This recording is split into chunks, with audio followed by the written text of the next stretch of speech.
Hi. Hi. My name's Trevor. And I'm Eleanor. And together we're Topocata. And what are we going to be talking about today, Eleanor? We are talking about going to children's book festivals and how to survive presenting your book. Yes, our survival guide.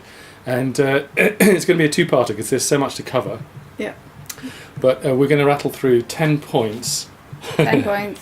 10 key points to get through a children's festival and be a success. Part 1 is preparation. Part 2 is the presentation. Absolutely. So let's get started. Right then.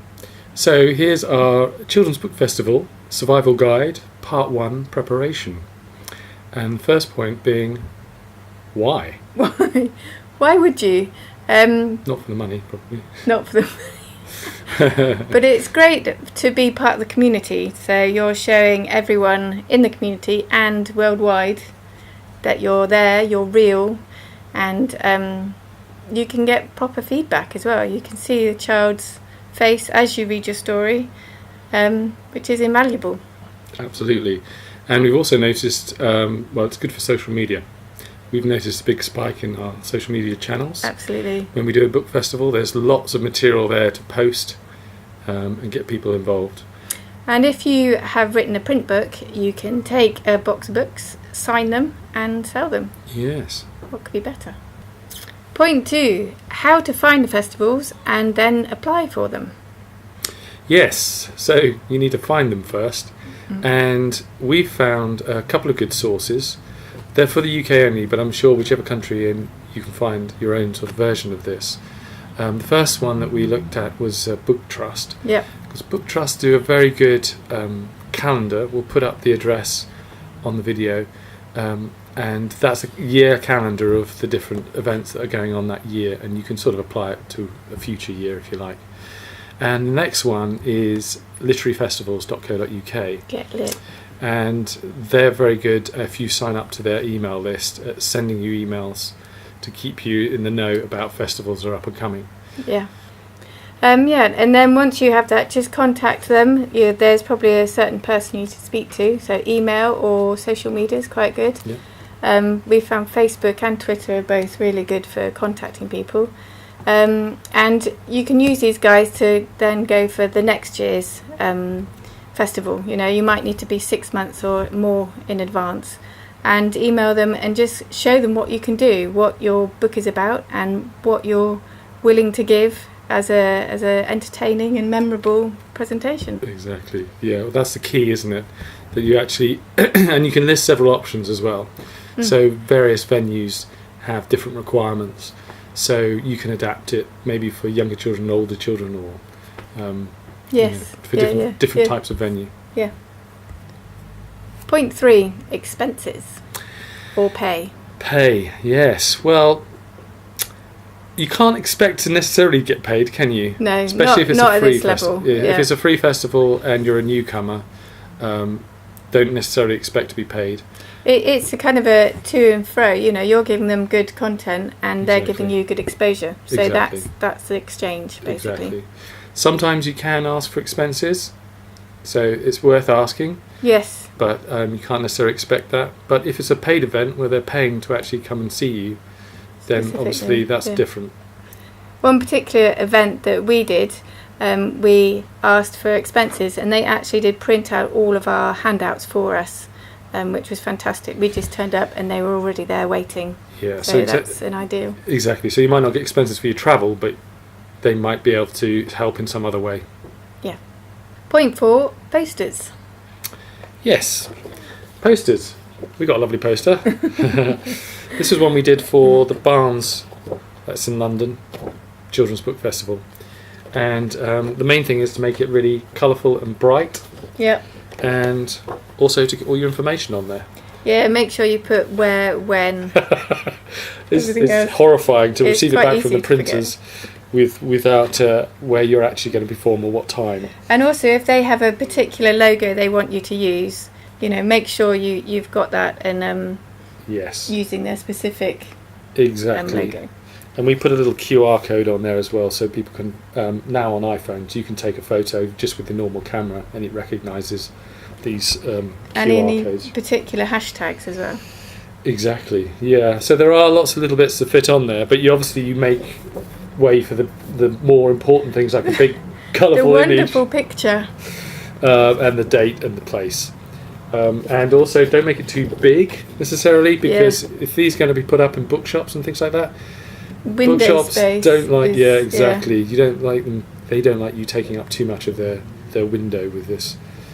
So, and also, we thought it would have been good to print out blank versions of this, and then just fill it in for the specific venues to sort of save money at the printers. No, too messy. It's too messy. Try and get a marker pen out and start writing it yourself. So just don't print too many. Exactly. Basically. Yeah. Try and judge exactly how many you need. Point 5: pre-show publicity. So this is just before you start your performance. So maybe about an hour, half an hour before. Hour, yeah. Hour, yeah. To give yourself time. It depends on the venue, and not every venue likes you doing it. So you do have to check before. But at certain places, we've been able to wander around outside of the marquee or wherever we're performing in silly hats to get attention, and handing out flyers and getting people knowing that we're about to do our performance. Yeah, so basically it's people who are wandering around. They might not actually have a programme or have anything planned, and we've found that, I've recognised quite a few people in our audience that we've just sort of spoken to beforehand. So it does make a real difference, actually. Yeah, be bold, be brave. Put on the silly hat.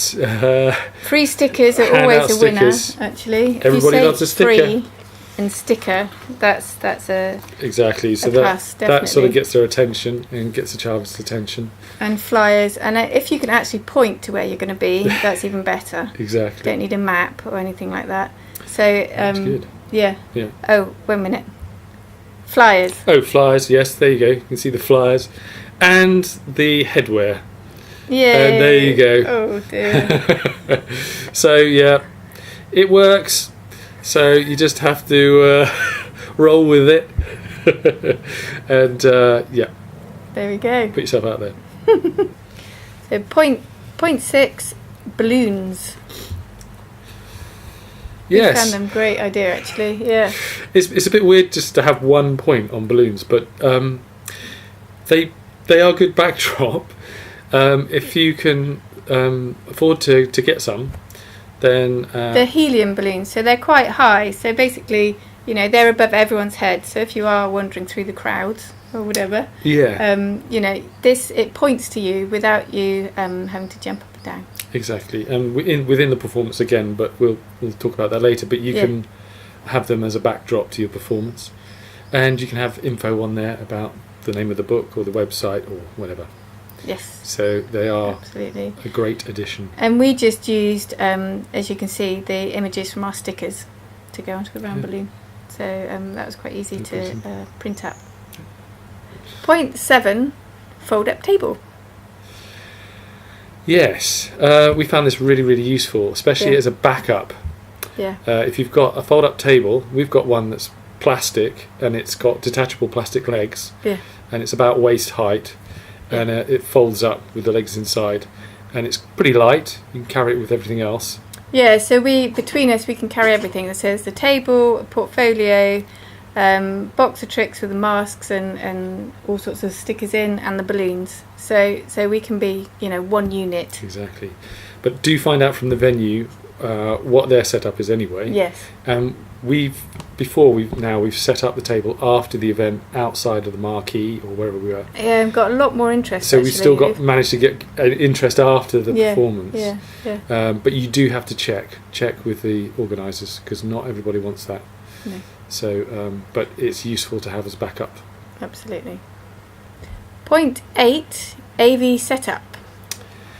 Yes, once again, check with the organisers, because maybe available. And, if you have your own trailer or something, if you have anything AV. Yeah, exactly. That we're lucky enough to have our own book trailer, So we can show that as a good way of kind of introducing ourselves without having to worry too much about what we say. It does get everyone's full attention as well, doesn't it? Absolutely, yeah. But obviously, if you're in a bright book marquee, like we've been in certain circumstances, then there's no chance. No. But if you're in certain venues, they do have that set up, then that's great to use that if you can. Oh. I didn't play it. Didn't play it. So this is our book trailer. Ah. So it's got the name of the book, it gets everyone's attention, and it takes you through the sort of basic points of the story. And it's fun, and it's colourful, and it's noisy. Yeah, I mean, a lot of, the music, it really does sort of focus everyone, and they're ready for you to actually read the story and do your presentation. So it's a really good idea, if possible, Point 9, Friends. Friends. We couldn't find a better photograph of Friends, so we've got... We have got some, but... as soon as we've got a frog in our story, thought we'd have a couple of frogs here. But yes. They look friendly enough. Friends. Why Friends useful? Because there's so much to do. There's really so much to do, and you have a time slot in which to do it.